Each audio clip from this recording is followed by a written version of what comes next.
En retard dans la publication du podcast cette semaine, j'avais très envie d'aborder avec vous un sujet qui me paraît hyper important, puisqu'on est aux portes des fêtes de fin d'année, qui sont des moments tellement magiques. Mais je voulais aborder avec vous comment justement accueillir les familles avec un tout nouveau-né, ou avec un tout jeune nourrisson.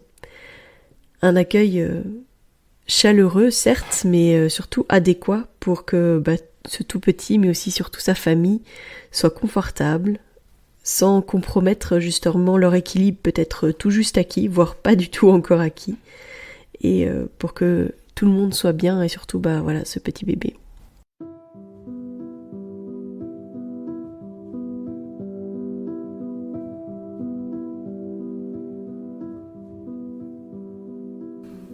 Chaque mercredi, avec l'épisode Questionner la sage-femme, je répondrai à une question d'une auditrice ou d'un auditeur. N'hésitez pas à venir me poser vos questions en message privé ou par mail, que ce soit sur la grossesse, l'accouchement, le postpartum, la parentalité, sur les naissances en dehors des hôpitaux ou encore sur nos pratiques de sage-femme autonome.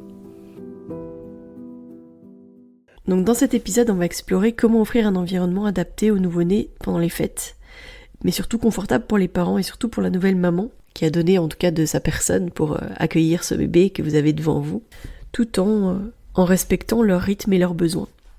C'est vrai que souvent on met le focus sur le bébé, sur l'accueil du bébé, où est-ce qu'on va poser le bébé, etc. etc. Mais on oublie en fait que c'est une famille, une entité, et surtout on en oublie que cette maman, elle vient de traverser l'enfantement. Elle a sûrement son corps encore tout endolori, voire elle a encore des lochis qui peuvent être là.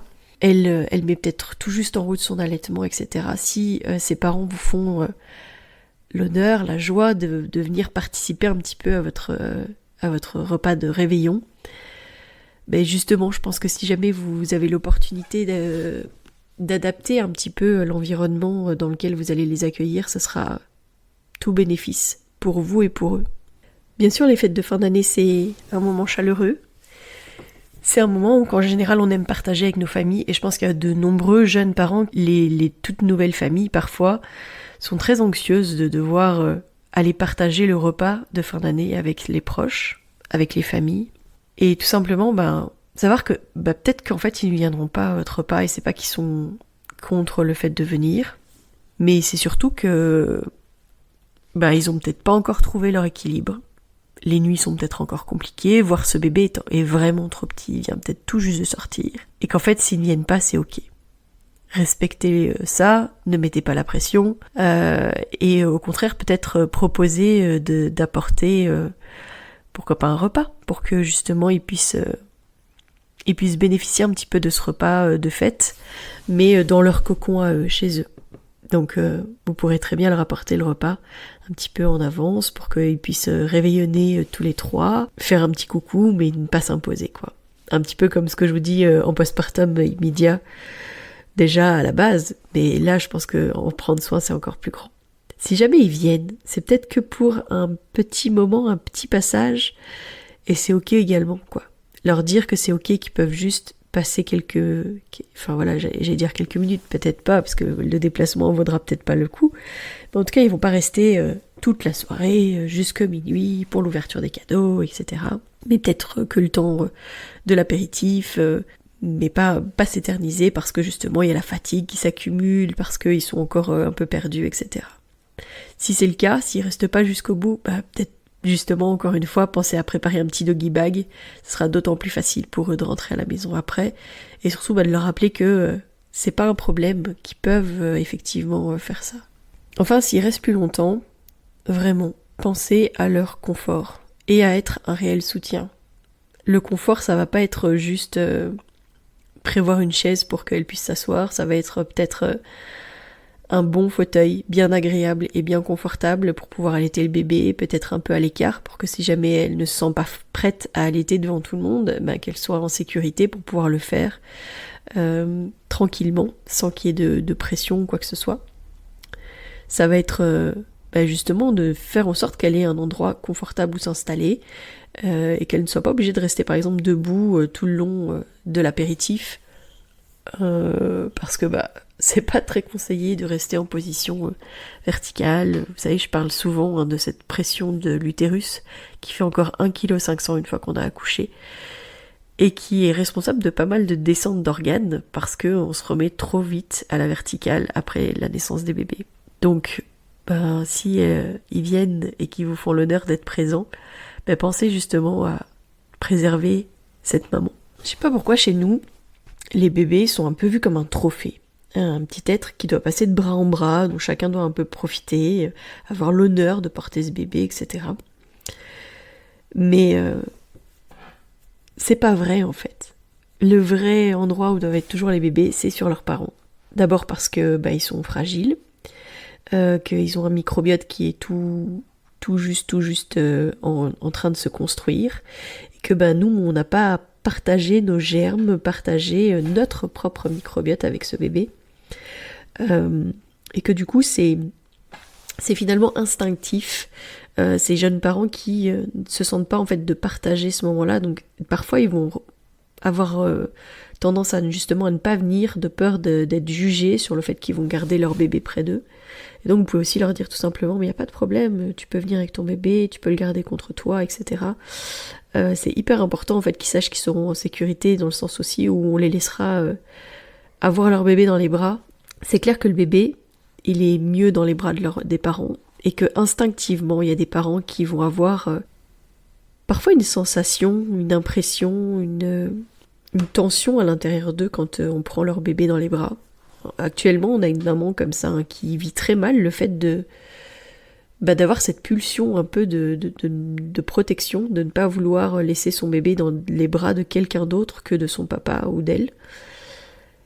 Et en fait, tout notre travail, c'est de la rassurer sur le fait que c'est tout à fait normal et naturel. Pourquoi ? Parce que instinctivement, on sait que c'est pas normal de laisser le bébé dans les bras de quelqu'un d'autre. Alors je dis pas des étrangers, parce que ce sera peut-être de la famille toute proche, mais ça n'empêche pas qu'en ce moment, les microbes courent bien, et je pense que vous l'entendez à ma voix. D'ailleurs, c'était la raison de mon retard de publication sur les réseaux et de ce podcast, c'était tout simplement que j'étais malade. Je ne déroge pas à la règle, mais du coup, je pense que vous savez qu'autour de vous, il y a quand même pas mal de gens qui ont été malades dans cette période. Mais on n'a d'autant plus pas à partager nos microbes avec le nouveau-né et avec sa famille, parce que si on les rend malades, ils risquent eux-mêmes de le transmettre à leur bébé, etc. Donc c'est pour ça que les bébés sont plus en sécurité uniquement dans les bras de leurs parents, pourquoi pas en écharpe, parce que c'est là où ils seront peut-être le plus confortables, le plus rassurés, et c'est ok aussi. C'est pas une mauvaise pratique que de mettre le bébé en écharpe pendant un repas en famille. Donc accueillir ces familles en sécurité, c'est souvent parce que justement ils ont un équilibre qui est pas encore totalement trouvé, voire pas du tout même, que tout est nouveau, et puis que le bébé, naturellement, en fait, il est collé, serré à ses parents. C'est la période scratch. Moi, je dis souvent, c'est cette période où le bébé, il est comme en gestation en dehors du ventre. Le premier trimestre de vie en dehors de l'utérus, nos bébés, ils sont comme dans une gestation, collés serrés contre nous. Ils quittent pas ou peu les bras, et en fait, c'est normal. C'est vraiment le besoin de sécurité physique de base, de proximité, le bébé. Son premier nid, c'est le corps de ses parents, et la distance maximum qu'il devrait y avoir entre le bébé et ses parents, c'est la grandeur à peu près de son cordon de quand il est né. Donc vous voyez que c'est très très proche. Donc c'est pas la peine non plus de proposer, je ne sais pas moi, de poser le berceau ou la nacelle dans une autre chambre pour que le bébé soit au calme et puisse dormir tranquillement. C'est pas forcément nécessaire.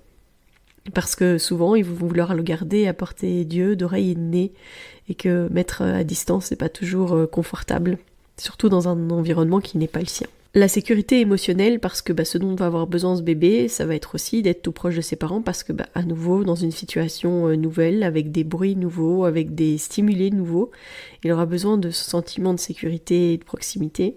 Et d'ailleurs, après une soirée comme ça, la nuit pour les parents risque d'être assez chamboulée, parce que sur place, le bébé va plutôt être assez calme, voire dormir tout le long, et donc peut-être que le retour à la maison sera beaucoup plus intense. C'est aussi un mode de mécanisme de sécurité pour le nouveau-né, parce que de ne pas faire de bruit, de ne pas faire de vagues, en fait, c'est aussi un mécanisme de protection.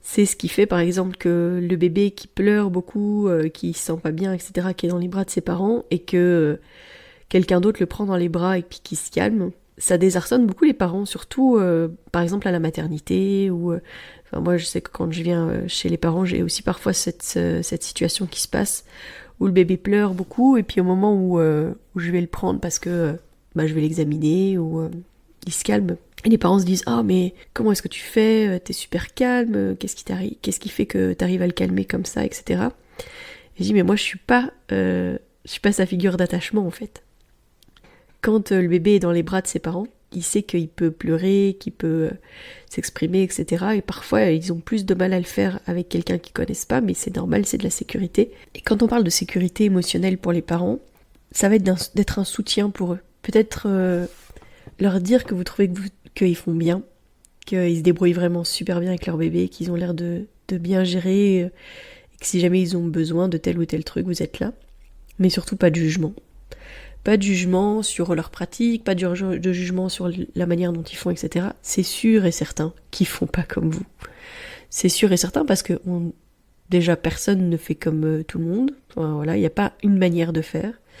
Et que c'est pas non plus parce que la voisine, elle a sa fille qui fait comme ça que votre propre fille ou belle-fille doit faire de la même manière.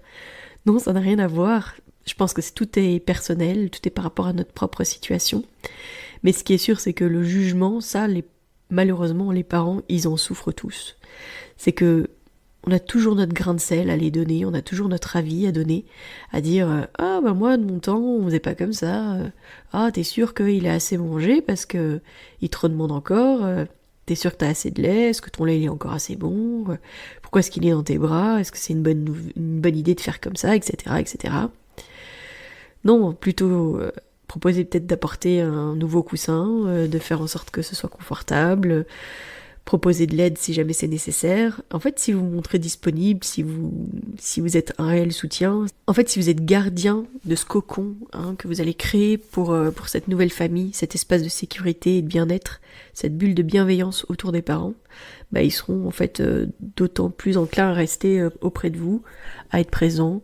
Et peut-être que c'est à vous qu'en confiance, ils confieront le bébé parce que ils doivent, je ne sais pas, que le papa est occupé en pleine conversation et que la maman doit aller aux toilettes. Peut-être que c'est à vous qu'elle confiera son bébé. Mais ne le demandez pas en fait. Montrez-vous juste disponible et voilà. Ça me rappelle aussi, concrètement, qu'est-ce que vous pouvez faire? Du confort pour la maman, vraiment. Du confort pour la maman pour qu'elle soit bien physiquement, etc. Mais aussi, pensez à lui apporter à manger et à boire, parce que souvent, on l'installe dans le canapé, puis les akouskis, ils se baladent, ils sont sur la table ou ce genre de choses. Mais apportez-lui à manger, apportez-lui à boire, d'autant plus qu'elle est en train d'allaiter, qu'elle a certainement très faim et très soif. Peut-être proposer un petit coin pour changer le bébé plus confortablement, un lieu pour allaiter et se reposer un peu à l'écart si jamais elle en ressent le besoin. Apporter des coussins pour qu'elle puisse s'installer correctement et être confortable pendant toute la durée de la tétée. Ces repas de famille, c'est parfois l'opportunité d'une petite parenthèse, un moment justement où vous pouvez prendre soin d'eux, comme ça, c'est pas forcément possible si vous habitez loin, si voilà. Mais donc du coup, profitez-en pour pouvoir proposer ce petit cocon, ce petit espace de bien-être et de bienveillance autour de cette nouvelle famille. Il reste encore quelques jours justement pour réfléchir à comment adapter l'accueil de cette nouvelle famille chez vous, de partager peut-être ces conseils avec votre entourage si vous venez juste vous-même d'accueillir un bébé, que ce soit il y a quelques jours, il y a quelques semaines, voire il y a même quelques mois, parce qu'un tout petit et un équilibre, parfois ça prend du temps à se trouver et c'est ok.